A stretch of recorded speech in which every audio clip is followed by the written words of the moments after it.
DGen Nation family, what is up? What is happening?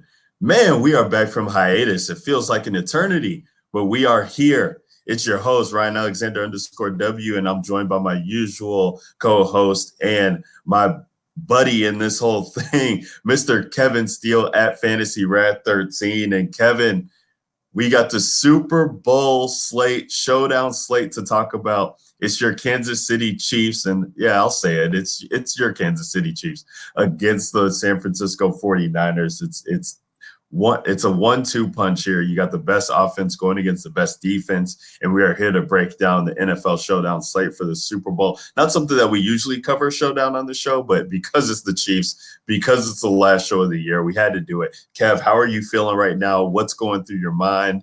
Are you even putting some money down on these boys? Are you going to be watching in the comfort of your own home? Like, what's going on? And talk to the people. No, for sure. It's crazy. We were talking about before the show, but hell, I remember a couple years ago we did it was a redraft. It was a TFA podcast, and I remember after the Chiefs got knocked out by the Steelers, you guys played what was it? We played the End of the Road by Boys to Men and everything else. Did, yep. It was tough times with but a couple years, Pat Mahomes later, here we are, and the Chiefs are in the Super Bowl. Something I never thought in my entire life I would ever see. Chiefs fans have had a tough road. They're pretty much every kind of statistic of we have never seen this has always been by the Chiefs. We have gotten our hearts ripped out every single year that we were in the playoffs prior to this. Even last year, whenever they lost on an offsides call, thanks D Ford, the Patriots. So no, the city is rocking, and I think everybody's just waiting for this game. Most people in this city have never seen the Chiefs in the Super Bowl. You had to go back to 1970, the last time they were in the Super Bowl. So, Man, looking forward to this slate, and I'm definitely going to play some. I think for me, I'm waiting for DraftKings to drop. So they have the $3 right now, but it's like 400,000 person tournament. Yeah, don't waste your money. If you want to drop 3 or 4 lines, is that fine? But do not the top first place. If you were to hit it, you're going to end up chopping that up with like 30. It's going to be like 100, 200, 300. It could be 1,000 people. That's just way too big of a tournament. It's almost guaranteed by Sunday the DraftKings will open up another $3, and it'll be smaller, but it'll be much more advantageous for people to join. Most people won't join that one, and that's the one that I'm waiting for, and that's the one that I would put my money into, I would go and seek out, because they pretty much have all the same games that they've had all year this week for the showdown in terms of contests and everything else. So like I max entered the $5, the 3-entry max, like any 3-entry max, single entries that you can find, jump into those. You have a much better shot of actually making some decent money off that. Or if you're going to play one that's a little bit more higher stakes or bigger, as we've talked about in the past with Showdown, is to run this is a perfect opportunity to run clusters. So if you're going to max enter a 20-entry max, then setting up where you're running 5 of the same lineup clusters. That way, you're at least if you have a decent lineup that hits, even if you had one that take it down, you're going to win a lot more money versus just entering a bunch of bullets into something like that. I think that's another way to go with this, because there's only so many ways you can go with a showdown. Sure. And if you're out here running jumping in these 400,000 person tournaments, you're going to be looking to split it with a lot of people. For sure.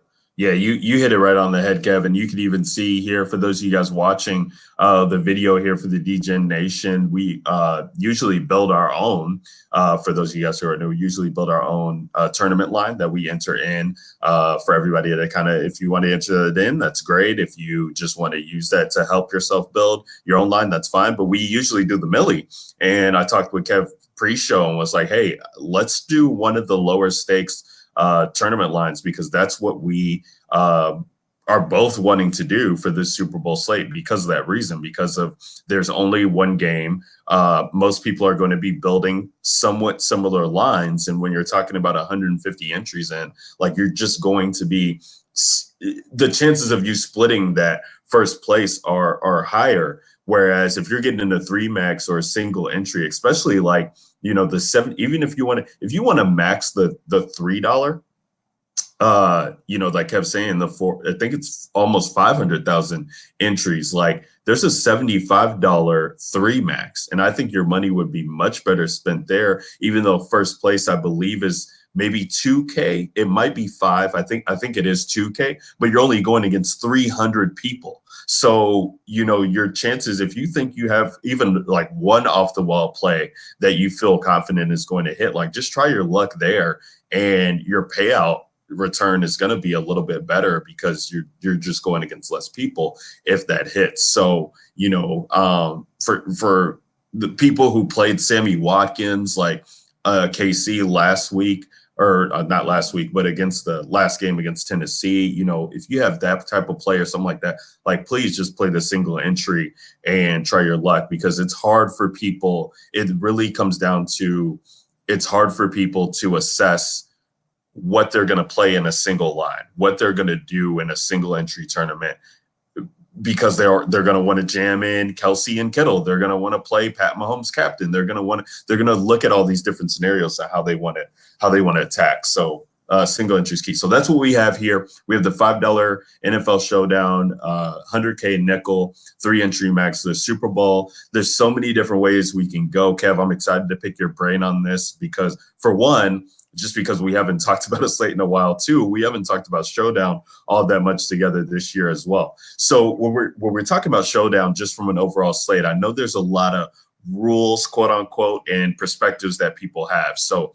like, for example, I'm just going to start off, like, I like Emmanuel Sanders at captain. He is extremely cheap. He is one of 3 options outside of Kittle that is a pass catcher for Jimmy Garoppolo. He allows you to get kind of the big names into your lineup. So, like, I really want to play Pat Mahomes. I really want to play Travis Kelce. I consider playing Raheem Mostert. So you're going to need some salary relief somewhere. And now when you're playing like a Pat Mahomes at captain,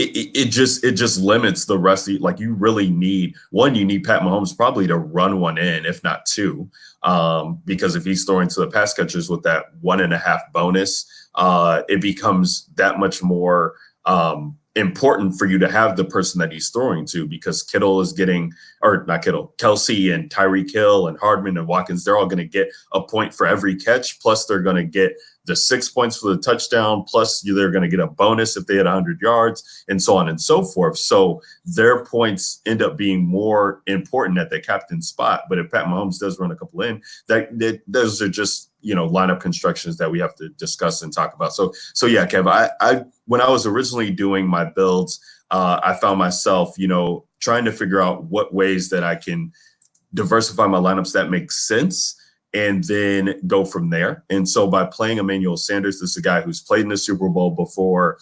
They brought him in for a reason. I think that his ownership will be lower because of the usage, or I want to say usage, but maybe the target share that Kendrick Bourne has been getting. He's cheaper, so I think people will try and get exposure to him.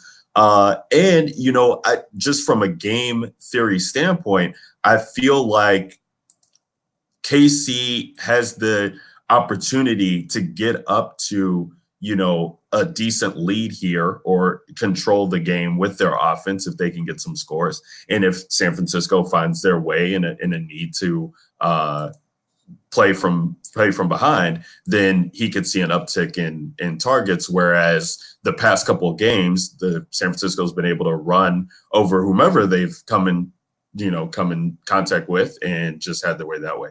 With playing Sanders at captain, you're going to want to play Jimmy Garoppolo. That's usually what you want to do, pair your pass catcher with the quarterback. So I have to have Jimmy Garoppolo on that team. And then with playing Sanders, Kelsey, Mahomes, and Garoppolo, that gives me 6,000 per position. So maybe I play a Samuel and I can, go defense, I guess, if I was feeling that way, or I can, even pay up for Mostert at 9K, and then I'm left with 2,600, and that's what we were talking about pre-show, Kev. It's like I can play Demarcus Robinson or Hardman with a Mahomes team, and I think Mahomes can score twice, so I kind of get that exposure there, and it's not going to necessarily kill me all that much. So I'm curious to see where your head's at, Kev, what you're thinking so far from an overall standpoint, and then we can get into these particular plays and kind of what makes sense. Yeah, so for me, I think you have to I'm not really breaking any new grounds, but for people that are playing the Showdown and haven't done a lot of Showdown and kind of are kind of new into this, because the Super Bowl is going to attract a lot of people. They want something, especially if you're not a Chiefs or 49ers fan, you kind of want something to do, and it makes the game even more exciting to have a little bit of money on it. So, running some Showdown lines, I think you're going to get a lot of people that haven't played, and I think there's going to be some edge for that. But so one, like, your lineup needs to tell a story, right? Like 100% more so than any other sort of type of game that you play. Like, your normal slate this is so much more different because we have the one game to go off of. And so your lineup had better tell a story. So for me, like I sort of talked about this pre-show. Like, if I'm playing Tyreek Hill is 100% in the captain spot. I'm not playing him outside of the captain spot. Because he is such a dynamic game breaker that whenever he pops, it almost always is in favor of Travis Kelce having a poor game. And then vice versa. When Travis Kelce has a really good game, Tyreek Hill usually is the one that suffers from it. So with Tyreek Hill being 16.5 and the captain, I just can't. That's the only way I can see myself playing Tyreek. He's 11K when he's not. So right now, for me, like, if I'm playing Tyreek Hill, he's 100% in the captain spot. Now, you can play Tyreek in the captain and not play Pat Mahomes. You can do that because Tyreek Hill is so efficient and he can haul in 60, 70-yard touchdowns with ease. That can in turn limit Pat Mahomes' upside because they're scoring so quickly, so you're not getting a bunch of other opportunities. So while yes, he could get you some touchdowns, there's definitely a scenario where you can play Tyreek without Mahomes. So right now, that's what I'm looking at. Like, if I'm playing Tyreek, he's 100% in the captain spot. Now, if I'm not, then I think you can get a little bit more different on the Chiefs side in terms of the captains. Like, I think you can play Kelce in the captain spot for sure. Or, I think Sammy Watkins is still in play. I do like one with freeing up a lot of money would be playing like a McCole Hardman. He busts off, at 20. What is he? 22, I think. I know we're at 26, but in the captain, he's 3,300 at captain. So you play him there, and it kind of opens up the entire thing and allows you to kind of do whatever you want a little bit here. And I think that's another interesting build as well. Now, on the San Francisco side, again, if you want to play, like I said, Tyreek and the captain, then I think here is when you kind of load up on the 49ers side that tells you that, hey, this is going to be a high scoring game. We know that the line total has moved to continually move up. And so for me, I'll probably have very little, if any, Mostert.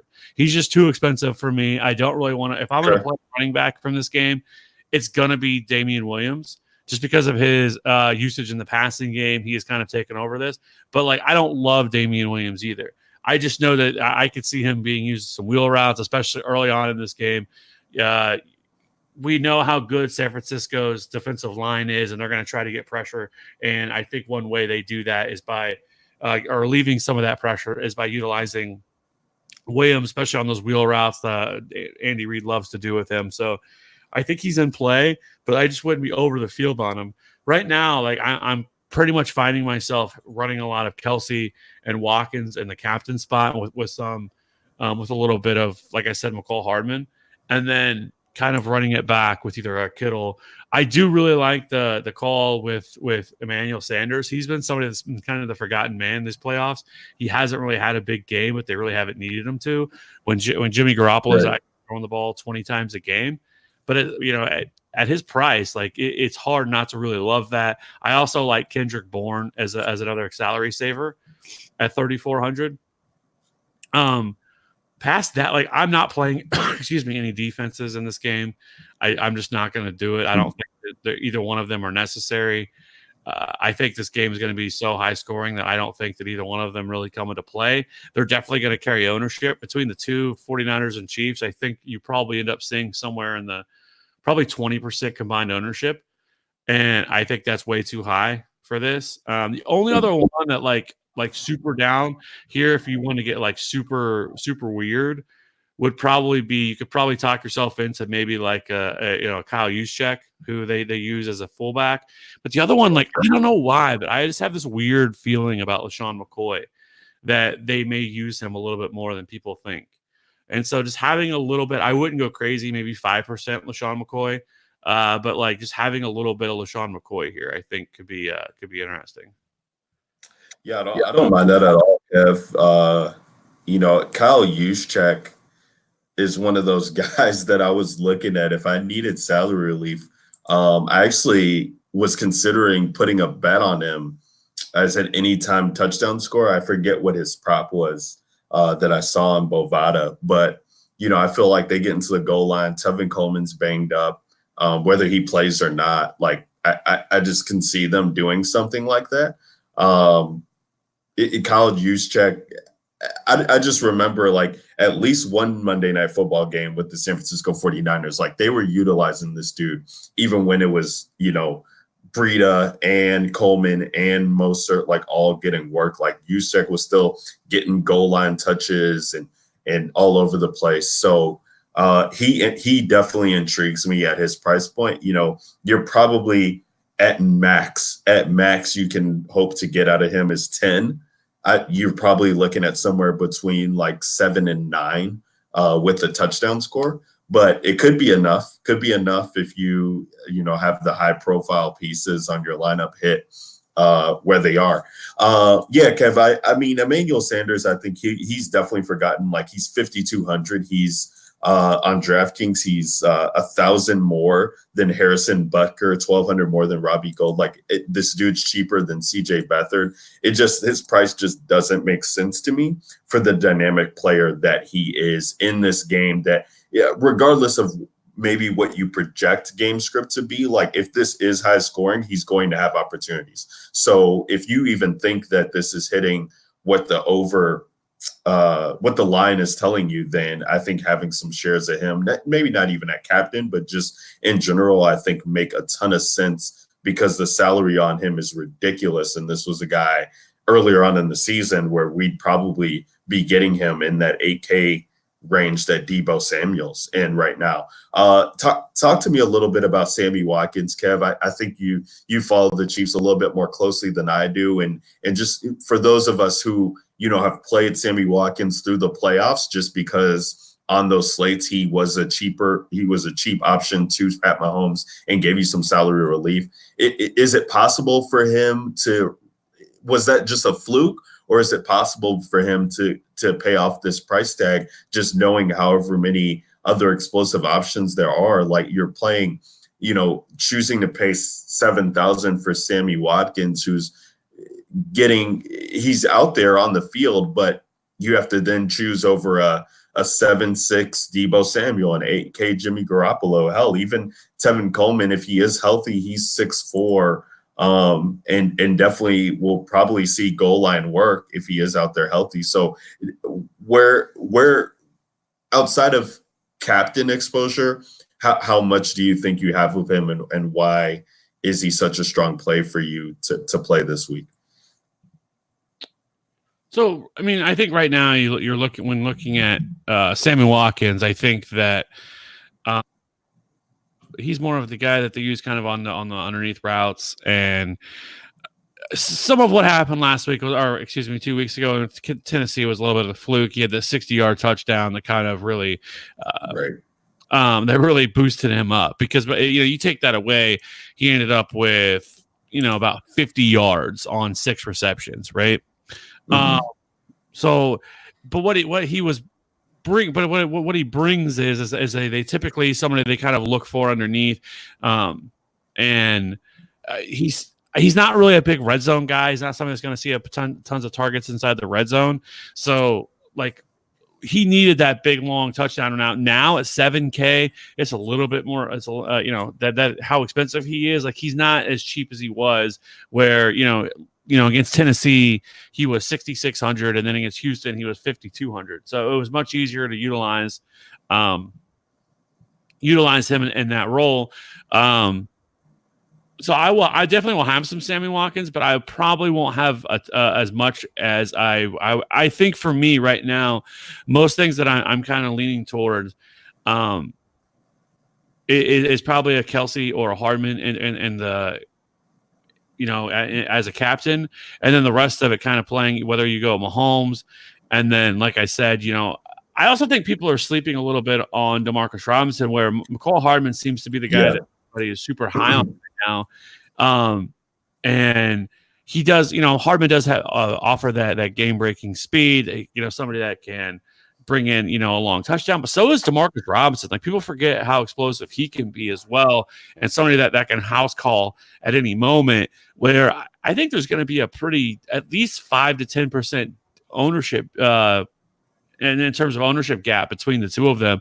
And I think that's a little silly because I think both of them possess the ability to at least get you 10 plus. And that's kind of what you're looking for here. So I like Demarcus Robinson too at 2,600. So, you're going to have to get a little bit weird to take this thing down. And I think going with like a Demarcus Robinson over McCall Hardman, there's not much of a price difference there. And going with something like that, on the San Francisco side of it for me, like I said, like I'm kind of prioritizing them with Kittle. Devo, most certainly, again, he is very explosive and somebody that can house call one at any time. But I think Kittle, Samuel, and then, I think are the two that are going to obviously carry by far the most ownership. I'm really going to probably be fading Raheem Mostert. And then from there, I really like the Emmanuel Sanders call, trying to fit him in. And then, like I said, Kendrick Bourne is another guy who's also very cheap.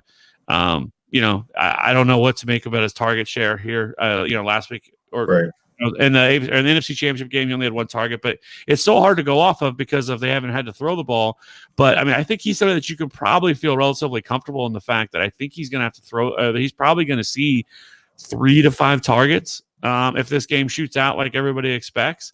And so I like Kendrick Bourne as another cheap option here. That's fair. Yeah, I don't mind that at all either. There were two things, Kev, that I wanted to touch on. You had talked about McCall Hardman at captain, which I think could make some sense to get some of the high price pieces in there. But pairing him with Chiefs D kind of seems reasonable. I know you said you didn't want much to do with these defenses, but McCall Hardman at captain, you kind of have to pair him with defense, right? Just on the off chance he takes one to the house. Sure. That is certainly I think that's something you could do. He does that. I mean, and then the Chiefs obviously are 100% in play. But like I don't think you're playing Hardman with a thought that's what you're looking for. Like I think you're playing him with that thought process of that he gets a 40-yard touchdown. Right. Because they're definitely going to be utilizing him. Him and Demarcus Robinson kind of split routes and split opportunities now, and that's kind of where it's become. Where a guy like Sammy Watkins, is locked into the field. But between the two of them, I just think nobody's paying enough attention to Demarcus Robinson, and I think that's a mistake because also Pat really does look for Demarcus Robinson inside the red zone, and somebody that can find himself, hauling in a red zone target as well for Demarcus Robinson. I mean, he had that brutal game against the Texans. Last week bounced back a little bit more. It wasn't a huge game, but you're not looking when you're paying down at this price. You're not looking for, you're not looking for, and your typical, DFS week. You're looking for that 20 to 25 upside for these guys. You're not looking that from these dudes. Like if you get 10, even 8 to 10 range from Demarcus Robinson, you're happy. Anything over that is gravy. So it's going to be about trying to find basically telling your story with your lineup of how you think things are going to go. If you're heavy on San Francisco, you think San Francisco is going to win, running a 4v2, and also really looking at it from the perspective of, again, if you're telling yourself a story on how this is going to go, and you feel like the Chiefs are going to get up early, then really running a reverse there of running four 49ers, Jimmy G, Kittle, Devo, and then, a Kendrick Bourne, and then running it back, on the Kansas City side with a Damian Williams and Tyreek in the flex or something like that would be one way that I would look to utilize that, because that's, I think that's a pretty solid build there for a team that, I haven't ran. I don't know if it would fit in salary wise, but of a way to tell your story of how you think things are going to go. And that is what matters more than anything in terms of playing the showdown. For sure. I do like, yeah, it's just going to be tough, Kev, because, I think what I'm battling with is that I just don't see how San Fran can hold up in a shootout. Like, I just don't see it. If it is going to be San Francisco scoring a lot of points, I think that they, get up to a big lead or somehow. And, regardless of how that may be, maybe it's 14-7, 21-7 at half, or what have you. And then KC can kind of, put the foot on the gas and really, start scoring and then carry the total in that regard. Like, I don't think San Fran wants any part of a shootout to try and win this game. So in that case, it's kind of, that's kind of what I'm dealing with. Is like, do I want Jimmy G and two pass catchers? Do I want Jimmy G without Kittle and one of his pass catchers? Do I want to get Mostert exposure? And is Mostert exposure going to be enough in the flex outside of captain to pay off his price tag? Because I hear you, Kevin, like you, I don't necessarily want to fade him, but the price tag on him, especially not expecting a shootout, like, it does make it hard for me to try and justify getting him outside of situations where I think that he's going to be outside of captain for my teams. Because they're just so damn hard to predict, and they get into the goal line, and there's so many routes that they can go that I really want to try and get at least 3 Chiefs in my lineups. Like, I think that's a foregone conclusion. I don't think I'll have any lineup that doesn't have Patrick Mahomes in it. I just can't do it. We talk about not going 100% in on a player because things can happen. And, we could have a situation where it was like last year where we didn't see much scoring, if at all. But I just don't see a way that this guy doesn't give a usable score in some way, shape, or form. So it scares me to fade him. So I got to already put him on my team. And once you have Mahomes, you kind of want to balance it out to where you don't want to jam in guys like Mostert and Mostert, Kittle, Kelsey, like 3 of them. You probably can only take 2. But, outside of that, like, I think in showdowns, when we're building multiple lines, I usually try and have some exposure to kickers. I think I'd probably be more willing to play Robbie Gould than Butker, as weird as that sounds, just because I'll have most of my exposure on Pat Mahomes. So I'm going to be rooting for touchdowns. I don't really, want to have Mahomes and Butker on the same team. So getting some Robbie Gould exposure, I could see myself doing, but Kendrick Bourne is right there. Hell, even Matt Breida's right there. Like, I could see Shanahan going into the playbook to get some of these guys involved. So it's going to be weird to, I think where you can differentiate yourself in lines is taking these KC guys who are going to, who we feel like are going to pop, like a Tyreek Hill, Watkins, Mahomes, and then getting one solid guy from San Fran, maybe not even taking Jimmy G, and getting like one of these offshoot guys in hopes that they score a touchdown and kind of help you out that way.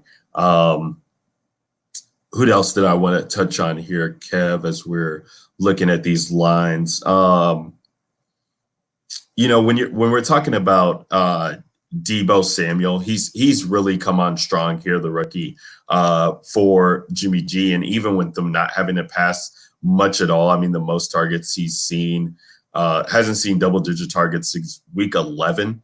Saw 8 in week 14 against New Orleans. That was a high-scoring game. It went for 54 points, or I'm sorry, not 54, 94 points, and he still only had a line of 5 and 76, which is crazy. And then like 6, 5, 5, 6, 3 is what his targets are. But he seems to be just so much a part of this offense. He's so dynamic of a player. I definitely want to have, I think, a good 30 to 35% exposure on this guy because of what he offers on the table. Is there anybody who you feel confident in having, like, outside of the quarterbacks, close to 50% or more exposure on?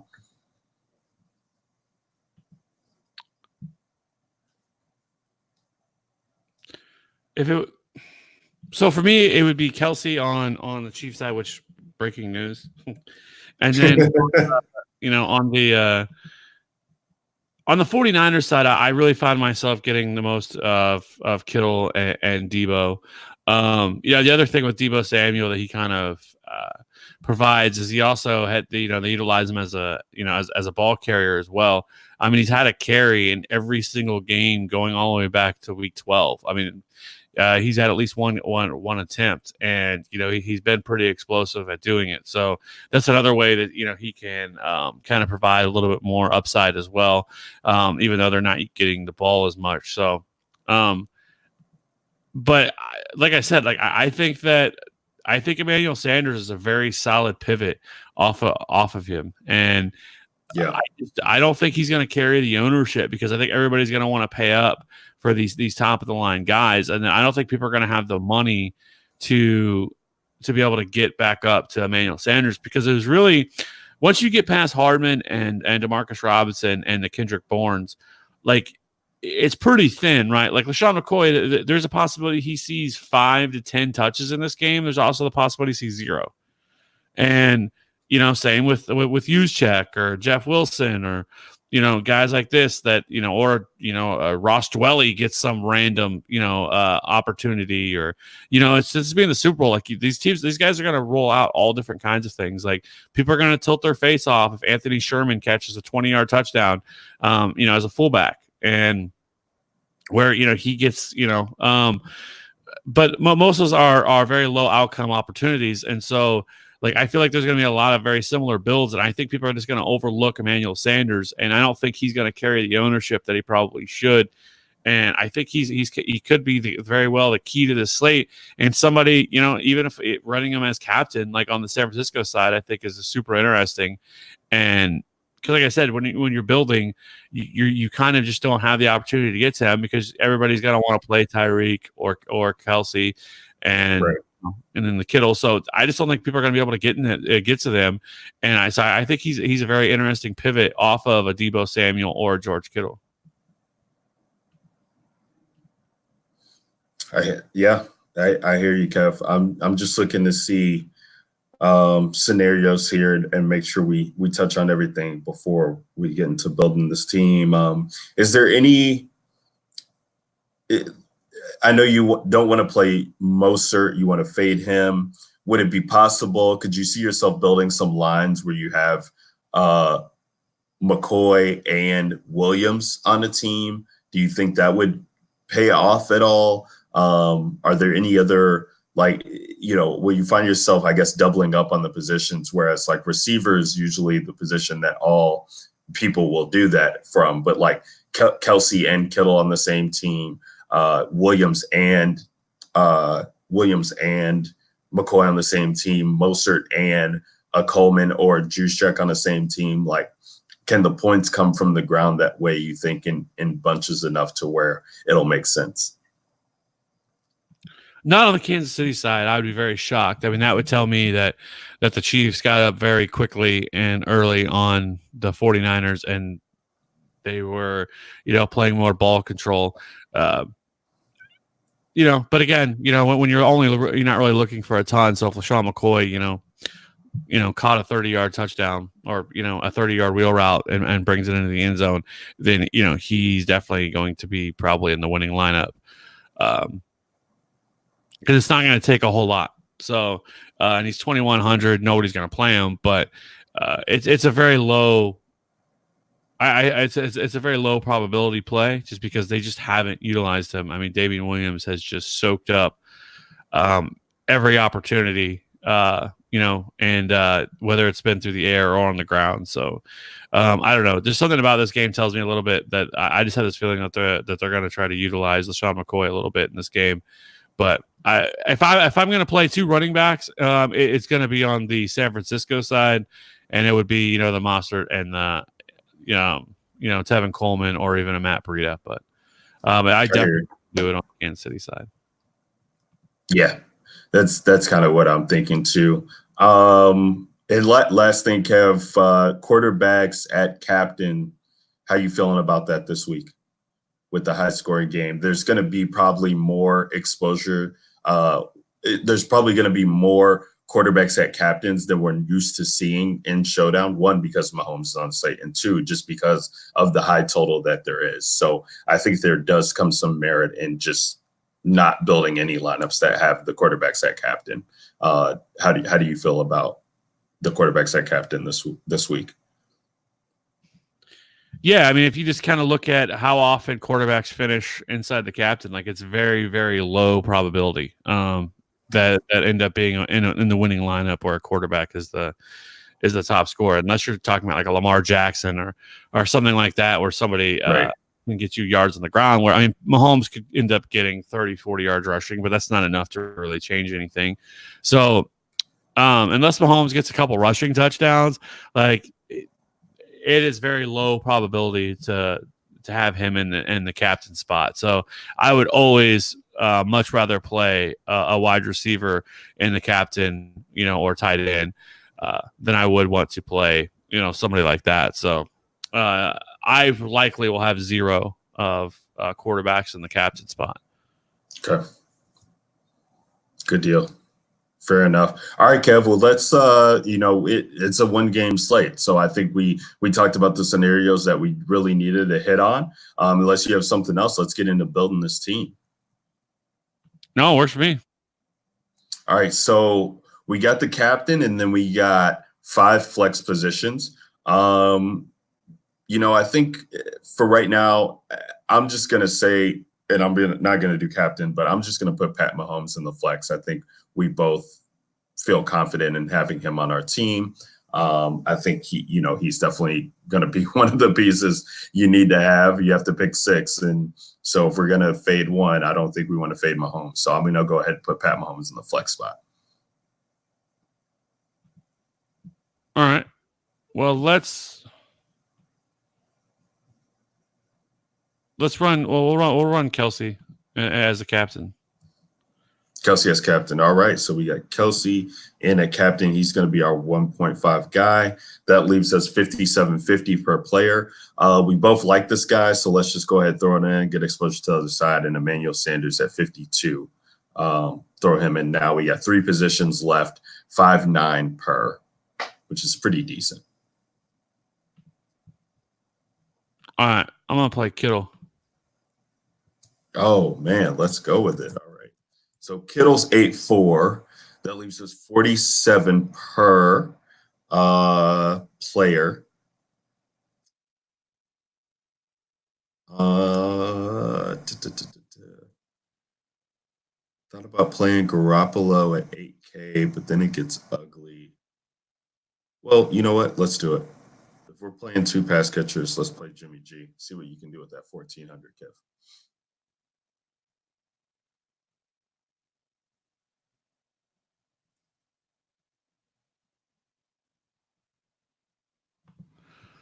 Well,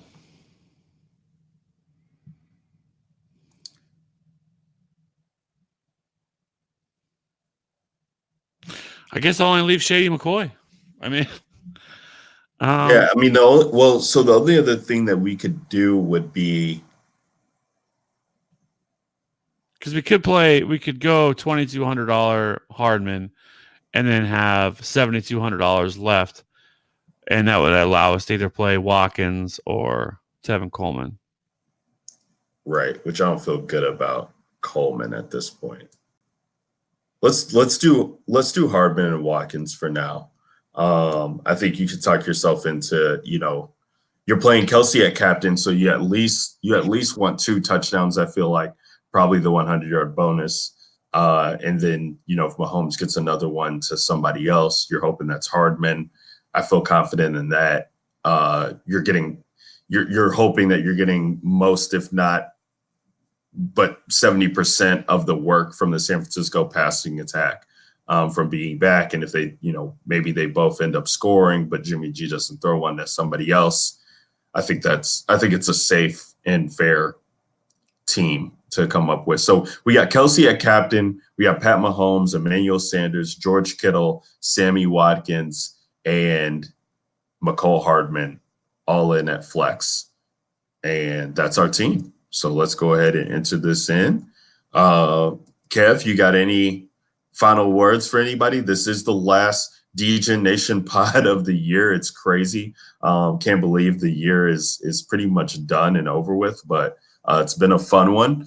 So on behalf of Kev, before Kev says any final words, just want to thank everybody for joining us all year. Thank you to all the support that DJ Nation has given us. Thank you guys for listening to the pod, subscribing, all the new people who have been involved in the Slack chat. It's been a lot of fun this year. I think Kev and I had a lot of fun. This is the first year that it was just 2 of us doing it for a majority. So we definitely, thank you guys for tuning in to hear two knuckleheads go at it every week with us having strong opinions on our plays. We think we embrace the debate here at the DJ Nation pod. So we appreciate all that. And thank you to the guys at the TQE, Maddie Dickinson and Derek Brown for coming in, which, I speak for Kev on that as well. But yeah, Kev, talk to the people, tell them how you're feeling before Super Bowl Sunday, let them know what's going through your head, and I'll just give you the floor. No, yeah, it's been a fun year. We've had a lot of debates, which we always do, because that's we're very passionate about it. We even had a negative comment that we debate too much, and we talked about that. But again, we talked about it before that I'd much rather be passionate about something than just kind of coming on here and circle jerking it the entire time, which you see a lot of. But no, I appreciate everybody in the Slack. Like, I feel like we have a really strong crew in there of people that we kind of go through and talk about all this stuff. So it sucks that the season's coming to an end and this is the last game, but we have a lot of other stuff going on.